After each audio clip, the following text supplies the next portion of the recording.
എന്ന് ഞാൻ പറഞ്ഞു. എൻ്റെ വലത് കൈയിൽ ഫോണും ഇടത് കൈയിൽ ഉടമ്പടി കാശുരൂപമായിരുന്നു. ഞാൻ പറഞ്ഞു, ഇല്ല, പണമായിട്ടില്ല. ഞാൻ ഇന്നലെ കൃപാസനത്തിൽ പോയി ഉടമ്പടി എടുത്തു, എൻ്റെ കൂടെ മാതാവുണ്ടെന്ന്. ഞാനിത് ഇത് പറഞ്ഞ സമയത്ത് എൻ്റെ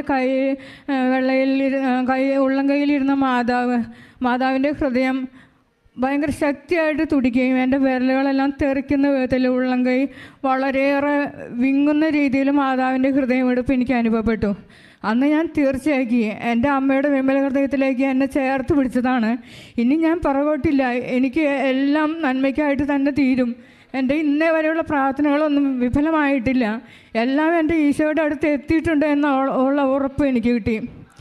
അങ്ങനെ 18-ാം തീയതി ഞാൻ അദാലത്തിൽ പങ്കെടുത്തു. ഉടമ്പടി കാശുരൂപവും കൊണ്ടാണ് ഞാൻ പോയിരുന്നത്. ഹെഡ് ഓഫീസിലെ മാനേജർ എൻ്റെ അടുത്ത് ചോദിച്ചു, നിങ്ങൾ എന്ത് ചെയ്ത് ഒരു മാസത്തെ അവധി തരുള്ളൂ, നിങ്ങൾക്ക് എങ്ങനെ അടയ്ക്കാൻ പറ്റും? ഞാൻ ഒന്നും മിണ്ടിയില്ല. ഞാൻ കാശുരൂപം കൈപിടിച്ചിട്ട് സർവശക്തിയുള്ള പിതാവ് ചൊല്ലിക്കൊണ്ടിരുന്നു. എൻ്റെ അവസ്ഥകളെല്ലാം പറഞ്ഞു ധരിപ്പിച്ചു. അവർ പറഞ്ഞു, ഞങ്ങൾക്ക് ഒരു പ്രതീക്ഷയുമില്ല നിങ്ങൾക്ക് അടയ്ക്കാൻ സാധിക്കുമെന്ന്. എല്ലാവർക്കും ഒരു മാസത്തെ അവധി കൊടുത്തപ്പോൾ എനിക്ക് 2.5 മാസം സെപ്റ്റംബർ 30-ാം തീയതി വരെയുള്ള അവധി തന്നു. മാത്രമല്ല 40% പലിശ ഇളവ് തന്നു. അത് എൻ്റെ അമ്മ ഇടപെട്ടതാണ്. എനിക്ക് ആരും കൂട്ടുണ്ടായിരുന്നില്ല, എനിക്ക് വേണ്ടി ആരും പറയാനുണ്ടായിരുന്നില്ല. എൻ്റെ അമ്മ ഇടപെട്ട് എനിക്ക് അത്രയും വാങ്ങിത്തന്നു.